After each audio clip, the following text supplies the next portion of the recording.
about in his defensible space, and also Jane Jacobs with her theories of the eyes on the street kind of thing. So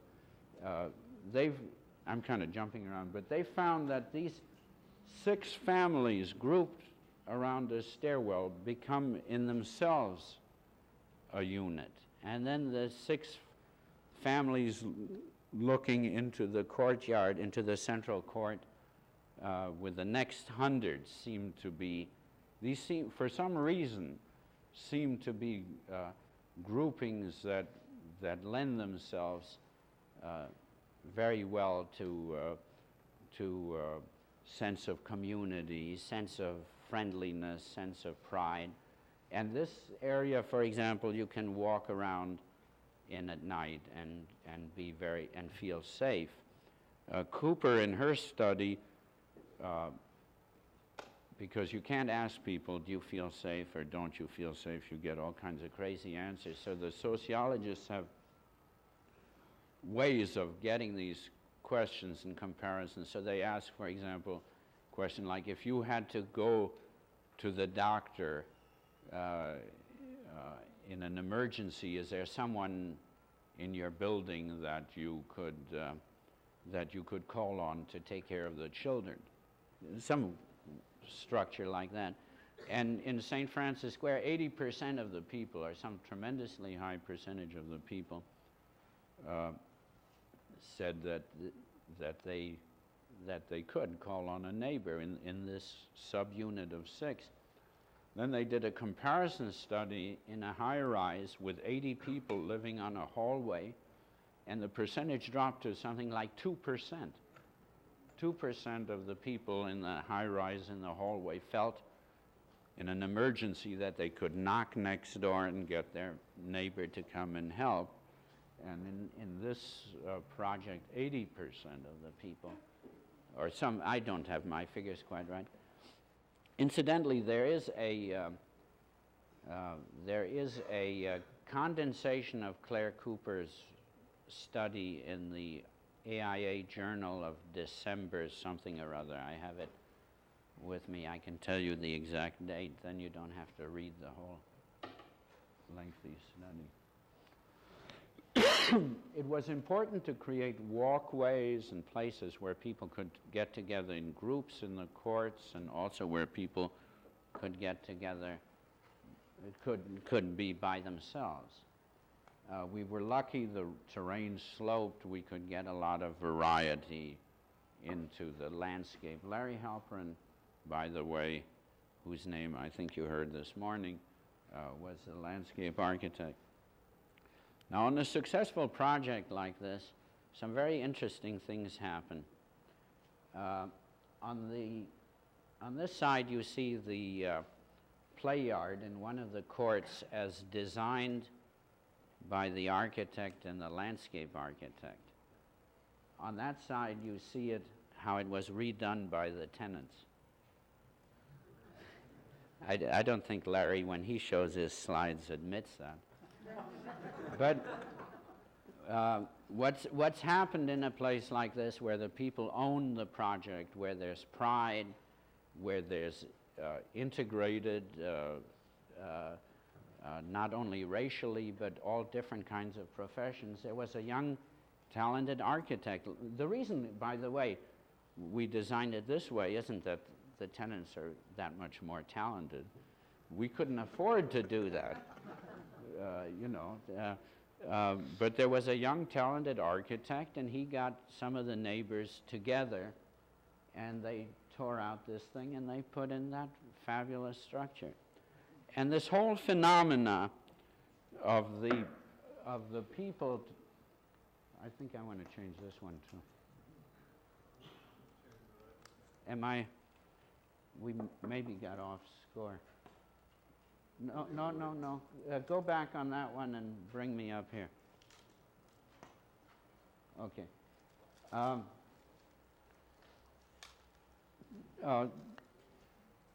What started to happen is that the people took possession of this project. They said, this is our project.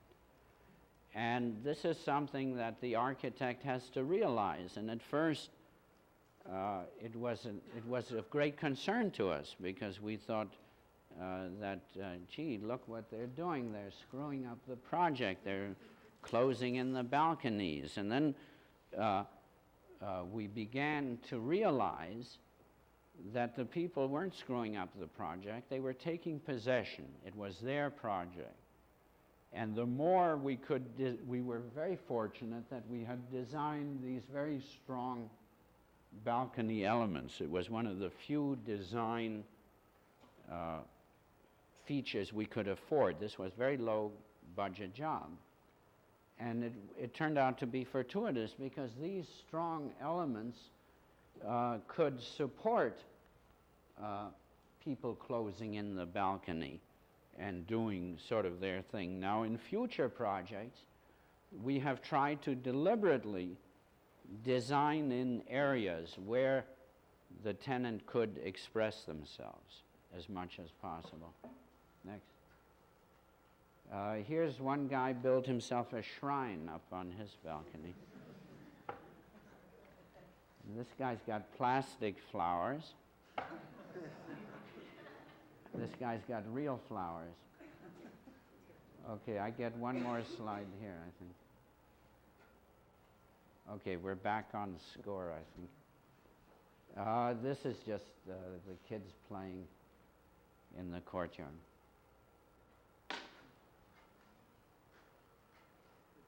This is the project Ray was telling about, which is a whole city in New Jersey, where and it's in its very early stages of design, where we're going to try to introduce some of the same elements as in a project like St. Francis Square. And one of the ways we do it is, again, trying to work with the social planners. For example, families and less affluent people we feel can live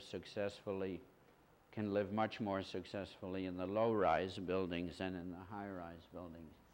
And we tried to group them, the low-rise buildings, into sub-communities.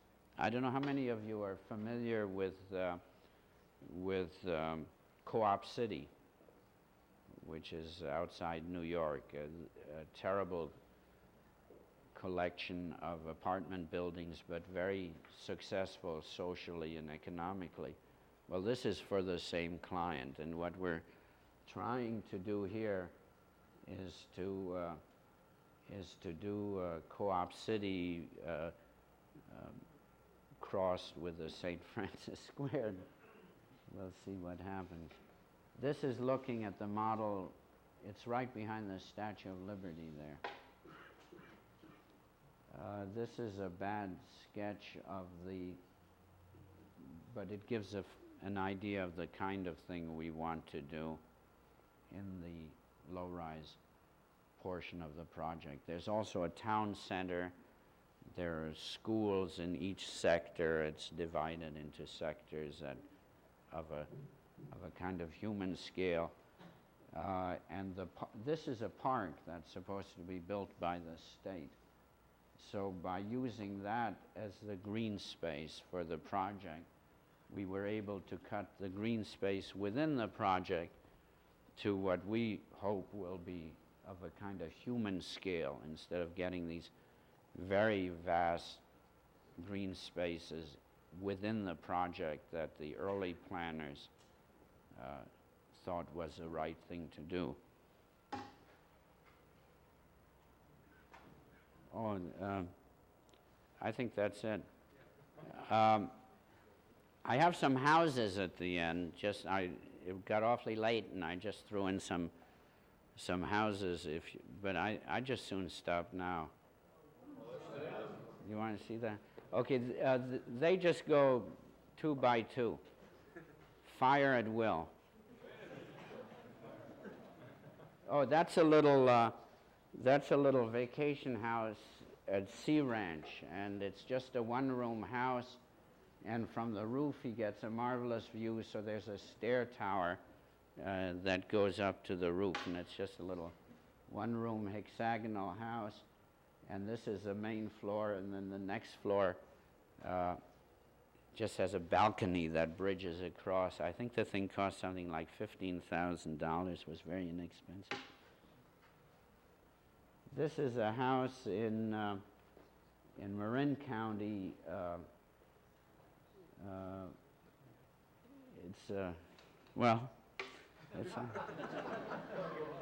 It's an interesting house. Actually, it's an interesting family. There's a mother, two daughters, and a husband, and the mother and the house is really for the mother and the two daughters, and they have a huge kitchen where all three of them cook. And this fabulous room here is a family room where the daughters, it's right off the kitchen, and that's where the daughters weave and sew and play the piano. And then at the end of the hall here, there's a sunken living room where the father goes, and he locks the door, and it's all carpeted, and it's like a little cave. And you know what he does in there? He listens to rock and roll music.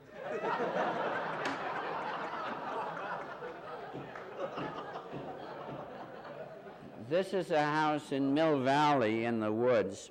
This is a house in Mill Valley in the woods, and it was a problem to get light in. This is a very inexpensive house using plywood panels, but trying to put battens to kind of take the curse off the plywood and its joints, and to get as much light in to the rooms vis-a-vis these hats.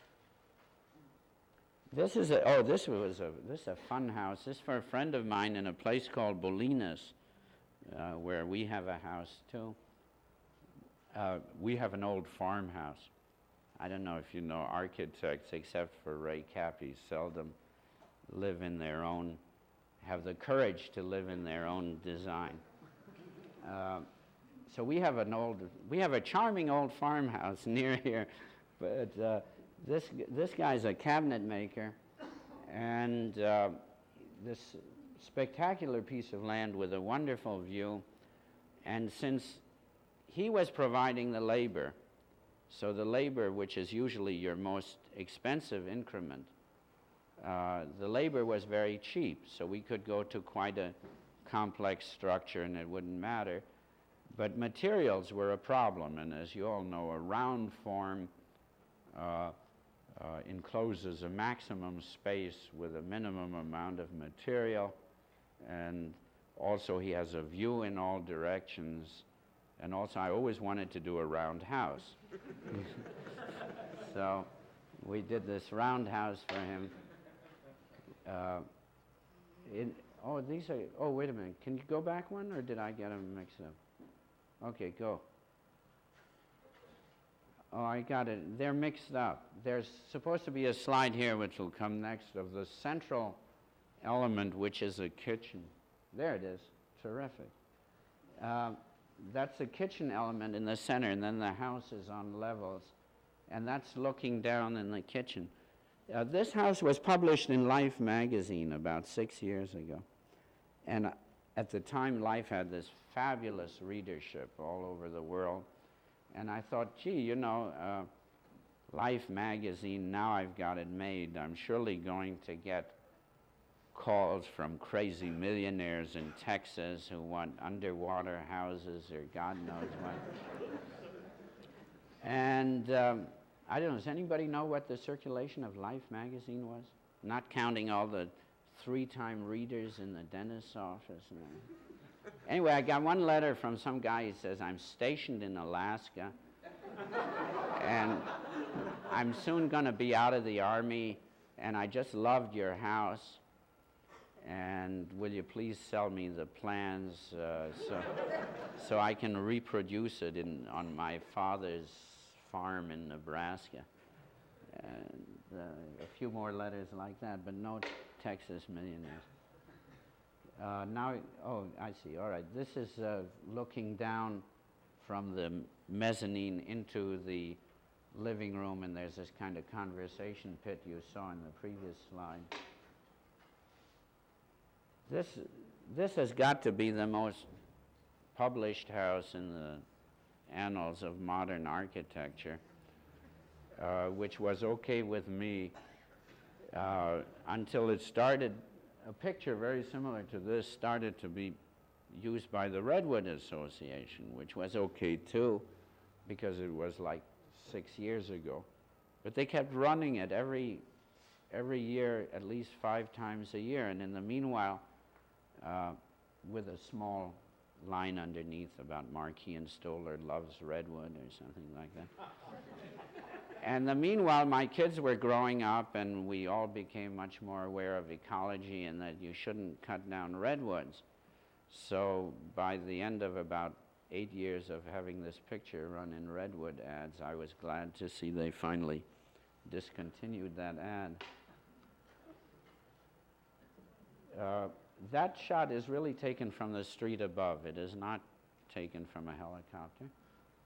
And because it could be seen like that from this small dirt road is one of the reasons that we worked so consciously with the roofs as a design element.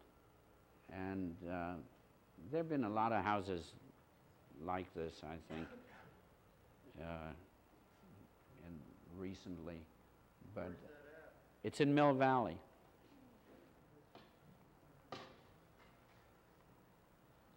Okay, that's the living room with these 4 beams meeting in the center, and again the skylight to let the light in, and no visible means of support.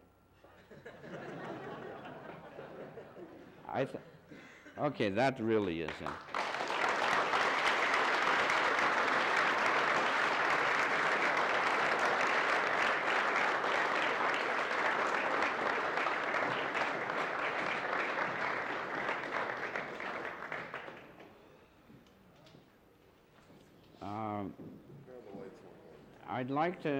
I'd like to just answer questions, and for those who have the stamina to stick around and ask them. Is there anything on the site for the New Jersey City project right now?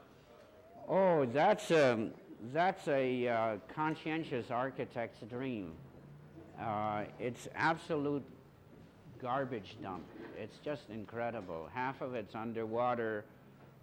The other half is deserted railroad tracks. There isn't a tree. There isn't even, the kind of wildlife you get in swamps with the swamps that have the rubber tires. They at least have some very interesting wildlife in them. This is Jersey City is really. It's really out of sight, but they are having trouble putting it together. It's an interesting project, and needless to say, we didn't just design a city. There's this.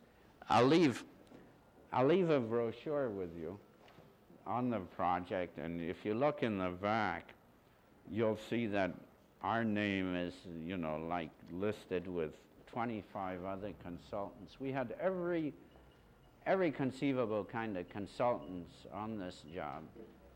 And it was started by a very good, Jersey City has had a fantastic political thing, and the mayor went to jail, and it's full of corruption and mafia and all this stuff. But in Jersey City, there's this young reform mayor who's actually a doctor who ran for office and won on a reform ticket. And he's the one that was sponsoring He's the one that is sponsoring this project along with the United Housing Foundation. And he was up for re-election. So we had to throw this, I have the statistics here somewhere. We had to throw this city of 60,000 people together in a big hurry to be ready in time for his re-election. And he did get re-elected, and now we haven't heard much about the project. I think there are several things. First of all, it's very complex in assembling the land. And second of all, as some of you may know, we now have an administration in Washington that is very unsympathetic to anything of this sort, new towns, especially if it's has some social orientation to it. And they were depending to a large degree on planning grants from the government, and all that's been frozen. But there are a lot of problems. It's a very complex project, yeah. On that same project, we're talking about using the state plan park surrounding it, and by using that for mostly green space, cut down the internal green space to fecal proportion. How do you define fecal proportion? What do you mean? In contrast to the large park outside, what would the proportion inside be? Well, of course, it depends. Around the high rises, it should be more than around the low-rise building. But things on the scale of St. Francis Square, I think to better illustrate what I meant to say with that is, if you look at the Co-op City, which has the same kind of density as this project, but they put everything in high-rise and they left all the open land in between, these sort of huge, about 3 times the size of football fields between buildings. And these areas become kind of a no man's land. And until recently, this was considered advanced planning, and in fact, what's it called? There's an outstanding example in Los Angeles, which is a very good project, Baldwin Hills, which has this large, I'd say about the size of 2 football fields or so in the center, lawn area. And Baldwin Hills for years was considered the model for planning projects. Whether times have changed, I haven't been to Baldwin Hills in a long time, and I don't know what income group lives there or anything else, and I don't know how successful it is. But if you read the Newman book... It now has a chain link fence around it. Oh, it does? Does it really? Robert Alexander spoke about it. I see. It's now a white ghetto in black. Oh, the whole project has a chain link fence. But does the green area still work? No, well, it never really did after the beginning period. So anyway... That project's about 1/3, though, of your St. Francis. It's very low density. 7. What's the density of the Liberty Harbor? I thought someone might ask that.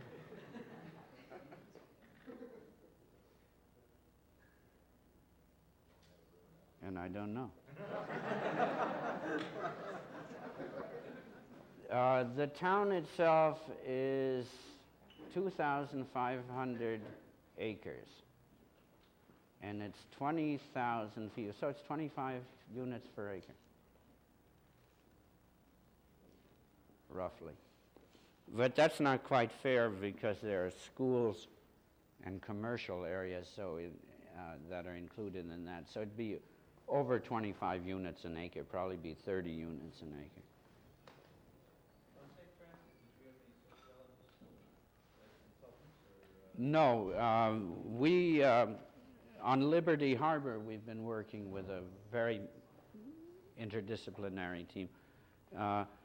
St. Francis Square, we just winged the whole thing. And it was a lot of luck, and it was a lot just having a feeling about, what would be nice for people, and a limited budget. You see, at St. Francis Square, and I think this is one of the secrets to these kind of, and we're doing a number of them now, to these kind of low construction cost projects. You have to, and this is really true of every project, but it's more true of low cost projects, low construction cost projects. You, the architect, have to weigh your priorities. What really is important to spend what little money you have on, and the less money you have, the more critical it becomes. So you find yourself having to make decisions that you might, on the surface, might even seem anti-architectural. for example, we realized from the beginning that if we didn't have a decent landscape budget on any of these jobs, that the buildings could be damn nice, but if the environment isn't nice, you're already lost. So we fought frequently at the expense of the architecture for the landscape budget. So the things like the spaces between the buildings and trees and grass and environment become really more important than the architecture. So you kind of work with these priorities. A deck becomes more important than some other feature. And sort of what we conventionally think of the sales features, like imitation marble on the bathroom counter or a nicer quality of tile, moves way down in your hierarchy of decisions, or even some ego tripping for the architect, doing something jazzy around the entrances or stepping the buildings out or whatever, happens to be winning design awards this year, becomes very secondary to some of these other considerations. Working with sociologists, working in interdisciplinary field, do you become a major part of the leading force, or are you relegated? Well, on Liberty Harbor, we were very much, when we started on the contract, we were very much in a secondary role to the planners, the engineers, and all the other disciplines. And it was kind of interesting, but we took the job anyway, because it was such a big and important job, or it could be. And as the project went along, and there seemed to be no one, everybody could verbalize and everybody could say what they wanted, but there was no one to physically begin to move the blocks around and really get so gradually we found ourselves playing a larger and larger role. Actually, our contract was gladly by the client increased 3 times during that project. Actually, our fee was tripled because our involvement became so much bigger. But just from a standpoint of nobody else could draw or could see, what the thing should begin to look like. I'm wondering, when you work with somebody like Marin County on St. Francis Square, at what stage do you involve him? I mean, is he at the stage of actually locating the buildings on the site, or is he taking the leftover space and doing what he can do with that? Well, it usually depends on the quality of the landscape architect you're working with and so forth. When we work with Halpern's office, we try to bring them in very early in the project and work with them. On other projects, we find ourselves doing more of the work, and then the landscape architect's role becomes sort of that of an exterior decorators, which isn't. But on St. Francis Square, we worked with Halpern's office from the outset. In that St. Francis Square, you're talking about Eric Cooper's study on the groupings around stairwells and Yeah. spaces. If you think about anything of quality in the design stage, or was that just kind of like a lucky type of thing that happened, or what was? Yeah.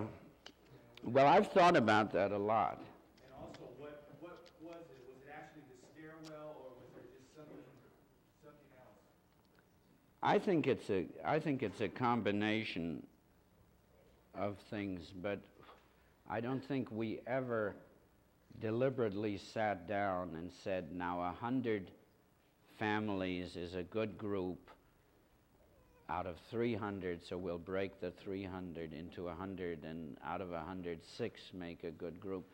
I think well, I know what we did is we worked with a physical plan, and we said how many, we're going to have 3-story buildings, and how can we organize them so that there is a sense of community. I mean, we went that far. We said there's a hostile environment, so let's turn the buildings inward.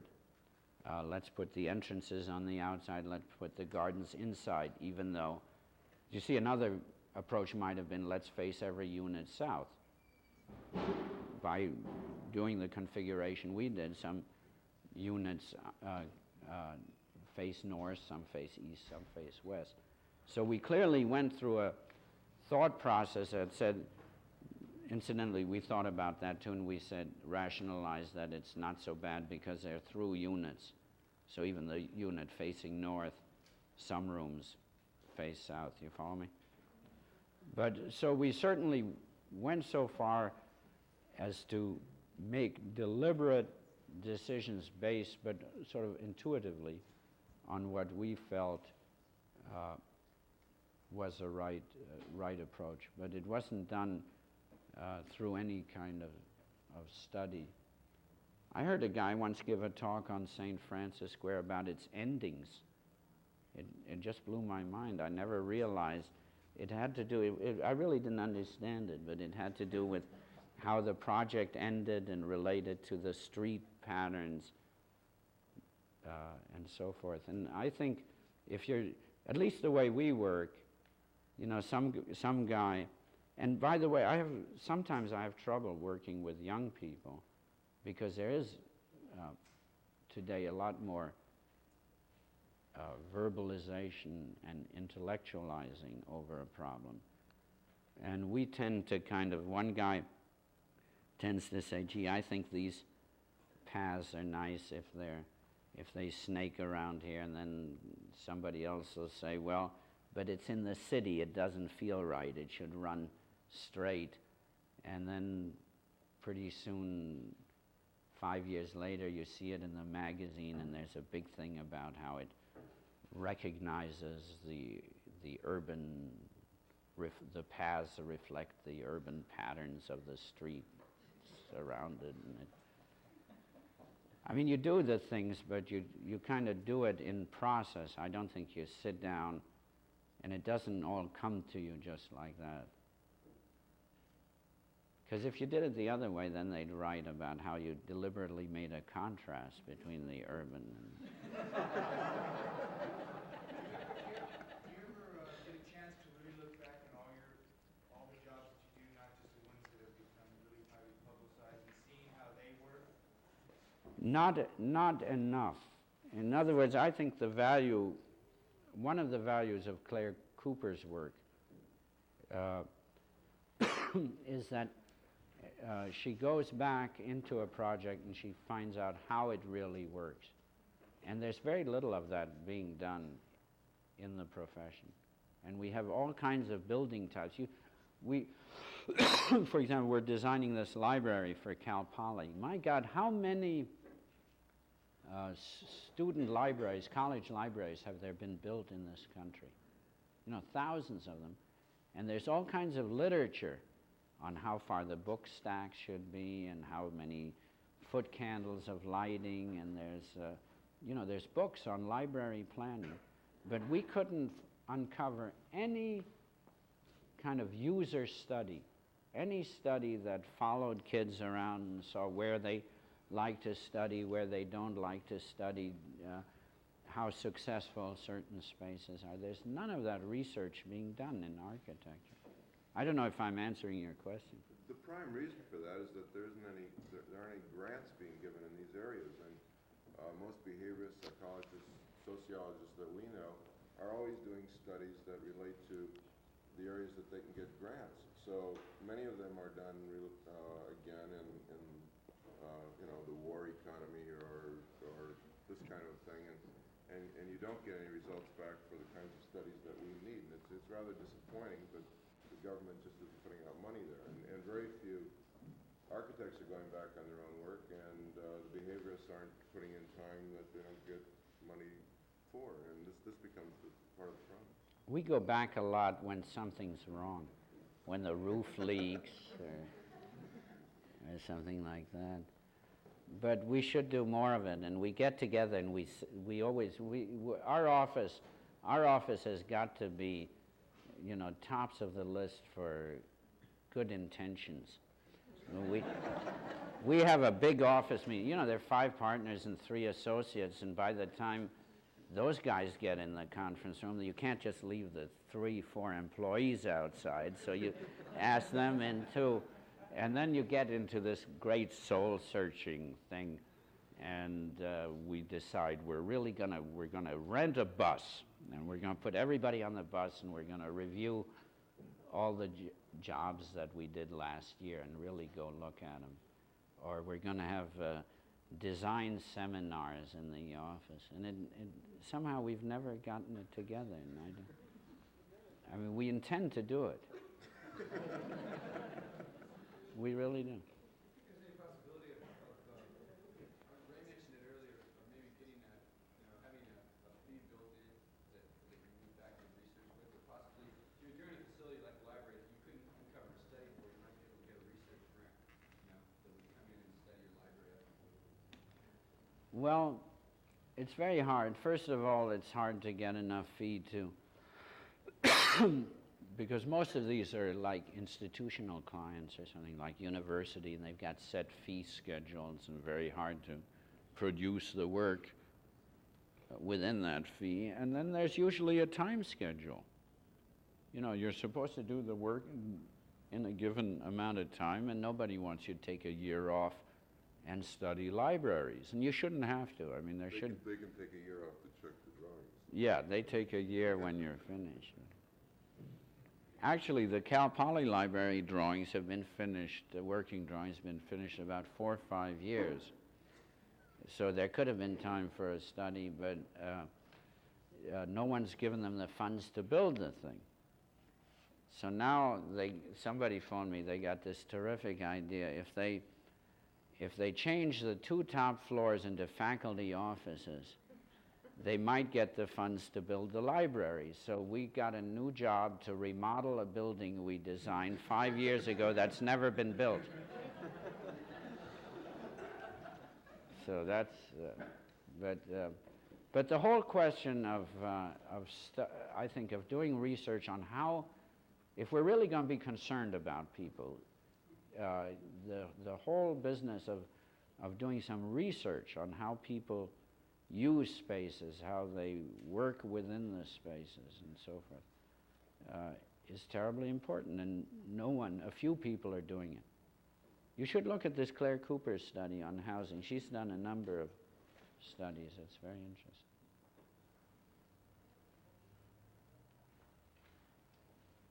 Any more?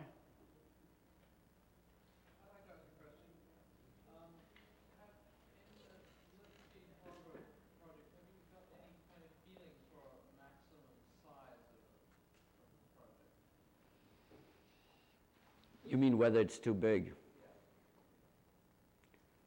Well, yeah. For one thing, I think you have to see the project in context of where it's being built. And for the East Coast, for around New York, while I think it begins to approach the too big, it's not quite as mind-boggling as it is out here.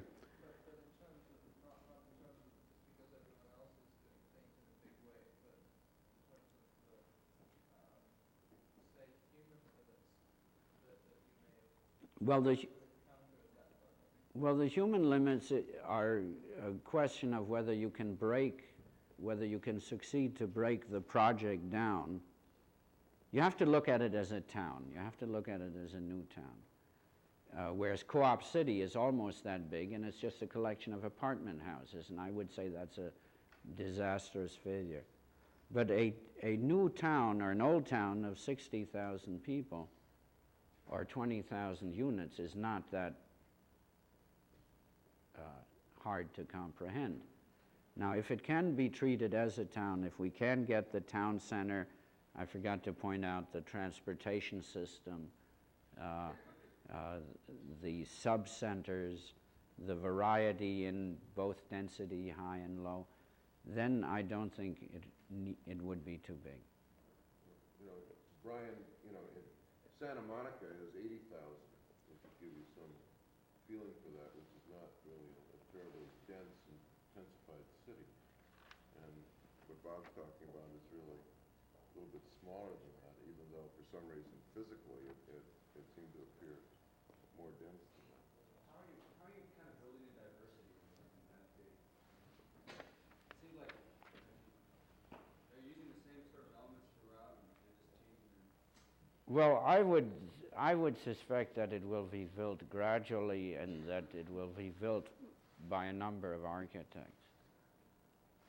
And a lot of this, of course, is way, I know what you're saying, but a lot of it is way beyond our control. And that is a whole other subject, I don't know you want to get into, which is the architect as a shaper of society or the architect as a reflector and servant of society. And that's a big subject all in itself. I think certainly my generation, thanks to Bucky Fuller and a lot of other people, grew up thinking and getting a lot of heartbreak and frustration from the idea that we could, through design, change and improve the society. Now, I certainly think you can improve and you have to improve the environment for people on your projects, and you have to make in whatever way you can the world a better place through your work, or it's no point being an architect. But I doubt very seriously whether the architect has the power or ever has had the power to really change the society, but rather that he's reflected the society.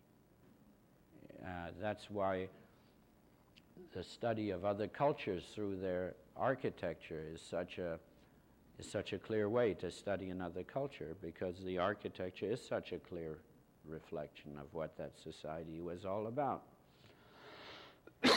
So if that's the case, you have to recognize these limitations on yourself in working in this society. I don't know if I'm... Of our society. Yes.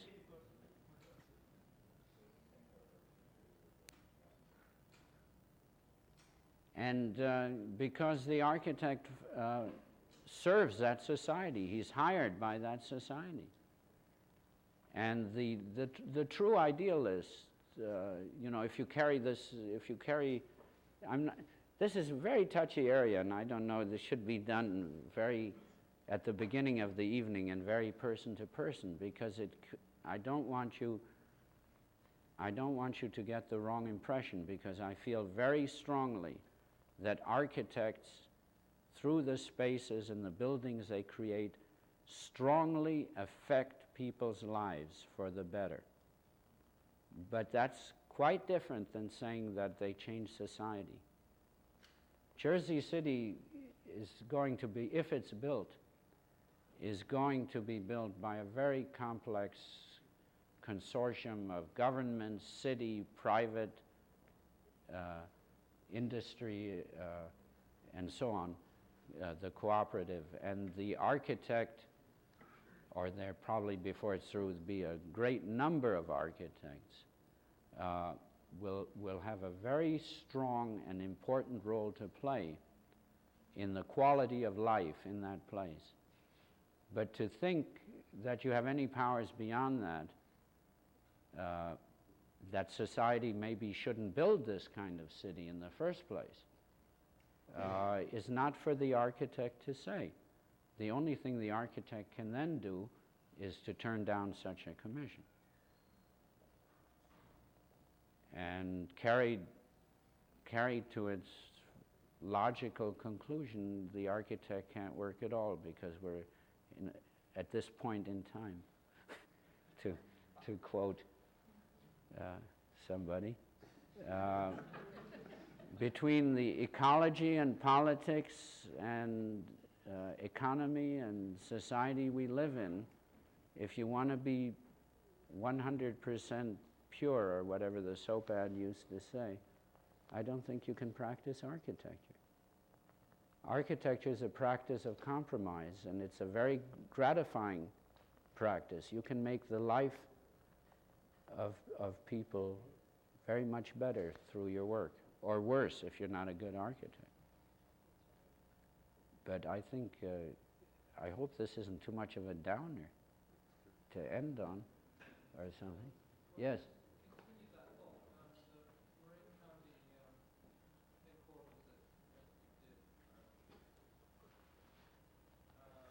that shot of it from the hill and all the layering on the hill, frankly, terrified me. And from your comment, it seemed that you perhaps quite separated in your mind of the image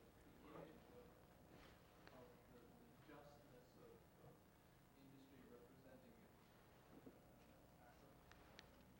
the Acropolis or something like that, that it went beyond really your own personal desire to have a building and put it together in terms of, in that you were being hired by society and that's where society was right now, and therefore you had to do it more than even what your own personal your desire might have been. I certainly had misgivings, and if you're a creative person, artistic, you'll always have misgivings. You'll always question what you do. I tried to balance just those things. We tried to balance those things that you're mentioning. We were aware of them against what the quality would be like for the people within the building and working within the building. But it is a problem, and if we'd done a building, say, nestled in the hill and stepping down with a very modest outline, we certainly wouldn't have met some of the objectives of the client, which was to have his presence felt without putting up a billboard. He's already a sophisticated client, but he's not about to spend $3 million for an invisible building, right? On the other hand, we might better have served our ideal of society with a different, we served society well with that building, but we might have served our ideal of what the society should be better with a different kind of building, and perhaps we didn't go far enough in that direction. And you may be very right. And I think about it and worry about it. I have a game I play. It's called the Clockwork Orange game. How many of you have seen the movie? Well, most people here have. Clockwork Orange is a movie about a dehumanized society, brutalized, dehumanized society. And it's a very scary movie because it's not one of these future movies. It's a kind of movie that you get the feeling this could happen tomorrow. And as I was sitting there watching it, something happened to me, and I realized that the sets for this movie were actual buildings in England, I believe, and they were quite good buildings, kind of nouveau brutalism, good design buildings. And so I came out of that with the Clockwork Orange Test, and I asked myself about every building that we do. I asked myself the question, could this building serve as a set with a little modification for the movie Clockwork Orange? And clearly a project like St. Francis Square could not. Whether a building like Commerce Clearinghouse with a few of the plants removed could, I'm not so sure. And it might, that building might flunk my own Clockwork Orange Test. But That's where you planted the grapes. yes, thanks. Ray's trying to help me out of a sticky spot. When we had to grade that hill for the building, we knew that we would scar the landscape severely. So we wanted to convince the client to spend a lot of money putting back trees and landscaping it properly and doing a good job. So we came up with an expensive building and a very expensive landscape budget. And we developed the idea that on one of these hillsides that's terrace, we could plant grapes, grape arbors. And we got this professor from Davis to come out and tell us, and he said, yes, you could plant grapes. So anyway, I was in Chicago presenting the project to the board of directors, and it was cold, miserable day. It was snowing outside, and these 5 captains of industry are sitting there, and they're stony-faced and tough, and I'm trying to be charming and jovial and getting absolutely nowhere with these guys. And I show them the model of the building and how gorgeous the building's going to be, even though it's a little more than they wanted to spend, but the roof slides open and the sun comes in and nothing, you know. And I kept describing the glories of the project, how we were going to landscape it, nothing.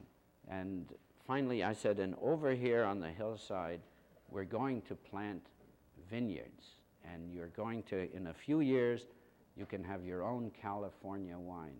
And it's snowing outside, and these guys just melted. I mean, this whole idea that they could, the cachet of having their own Commerce Clearinghouse wine. And I think I got, you know, with that thing, I got a better budget for landscape. But that, thanks for reminding me, Ray, but it really doesn't get me off the hook on this other thing. I don't think we should belabor it here at the expense of everybody else, but one of the other alternatives, of course, is not to do that building. Have you ever made that decision? Not to do the building? Seldom for these kind of reasons. First of all, if you're a certain kind of architect, you very seldom get confronted with that situation. In other words, the people that come to us already want to do something reasonably good, and they're already in a certain frame of mind and so forth. And second of all, you usually don't find out all the implications of a project till further down the line. We just did a study for station KQED in San Francisco, which brings out 4 proposals, and the Scheme A, which is most in their budget and they would most like to do, but I think would provide grim environment for the employees, is probably the one they'll choose. And even though we need the work, I've made it clear to them that if they choose Scheme A, which we had to show because we're making a study, we have to show what all the possibilities are, that we would not want to take the commission. But it's not it's usually not a very dramatic, spectacular kind of thing. You don't take certain commissions that you think are going to really produce bad architecture or run against your own convictions. But it's hard to know where to draw the line, and these situations don't come easily. I was talking to students about the Transamerica building. And all of you know the Transamerica building in San Francisco? And the students were one of the guys was pressing me, well, what would you do if you had to, I had lambasted the building. And the guy says, well, what would you do if Transamerica came to you and they said they wanted a building of that size in that location? So I said, well, I'd make some studies and convince him that it was the wrong location for that size building. The guy hung right in there. He said, well, what if you couldn't convince him? What would you do? And so I said, well, then I would try to design the most beautiful building I could on that spot. And anyway, he kept after me. And finally, I just got desperate. And I said, in desperation, I said, well, I know that I wouldn't design a concentration camp. You know, that's at the other end of the scale. That's easy.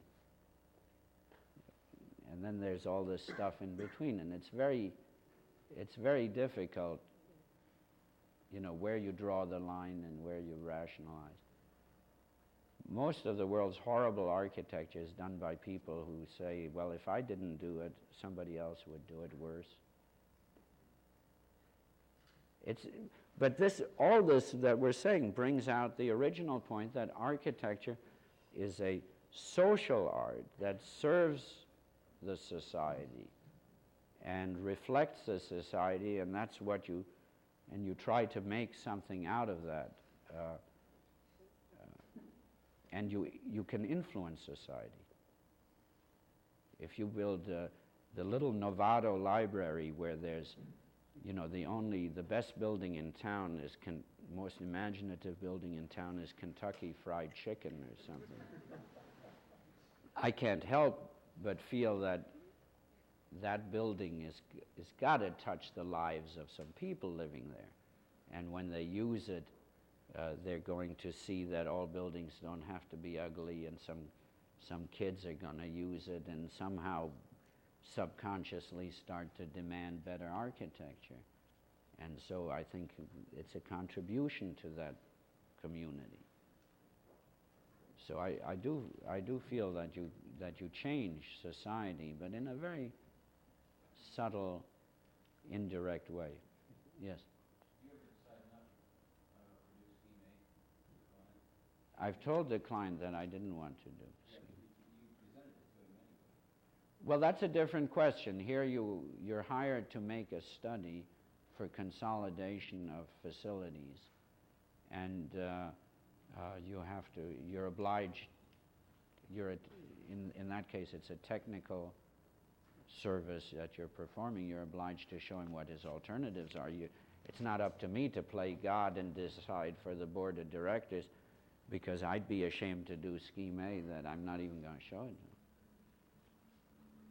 It's not, scheme A isn't that much of a design, it's more an analysis of available spaces and space needs, it's that kind of.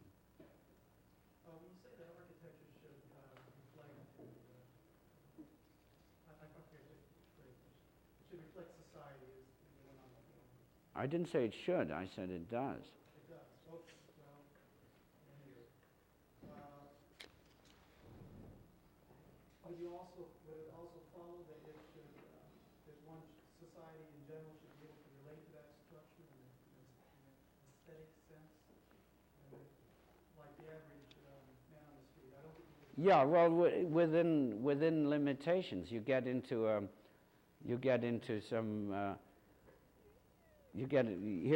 some interesting areas. For example, were you at the thing this morning? At the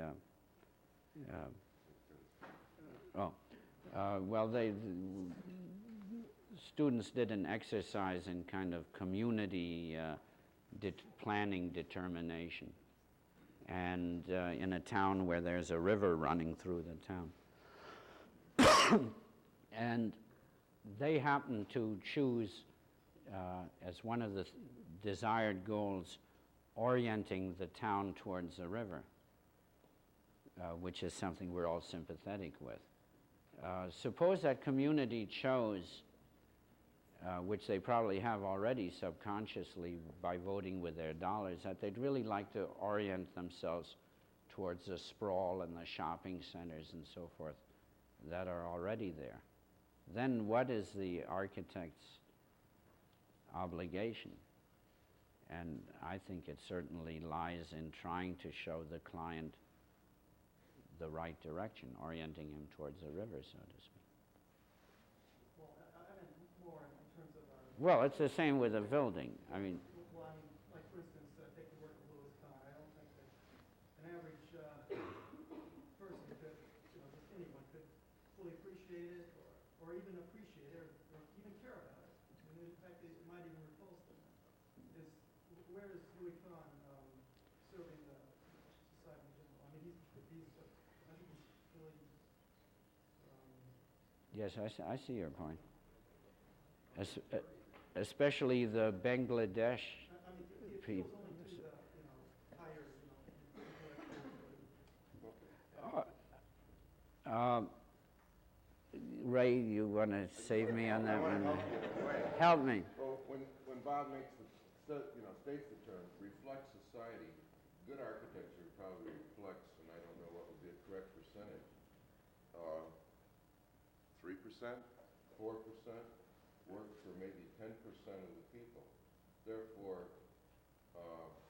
McDonald's, Kentucky Fried Chicken, everything else that really goes in society reflects 90% of society. And therefore, I think that's about where you're at. So there, then Louis Kahn reflects The best. 0.5%, or something, So I think what we see about it is what I think about it saying. Do you Is think it reflection of reflects society that in 90%? proportion. Pardon? Do you think it reflects that 90% of society, or it reflects the opinion that those in economic control have of that 90% of society? That's Which is it doesn't matter in the context of his question. In either case, Well, a couple times Well- the point was raised that the people have shown by their economic traffic that they approve of these various negative designs. And I rather doubt whether it's the people, but rather those who have an opinion of the people. Well, I don't know. I was on the phone the other day with John Margolis. I don't know if you know Margolis and Adler, who always point up what many of us would call negativism, and his feeling is that the most important architect is the guy who designs McDonald's, and not Louis Kahn, or or something like that. So that's another point of view that. But he raises a good point, and I think Ray's answer is good too, which is that it doesn't mean you have to reflect the worst or the most. Lucan probably reflects the best, or reflects aspirations of society and so forth. But the point is that I was trying to make is he still cannot work in a vacuum. He has to have a client. He has to begin to fill that client's needs to some extent. And I don't know, he changes society very little. I still think he reflects society, maybe the best in our society. And he points in a direction. And he changes society in the sense of how he touches people's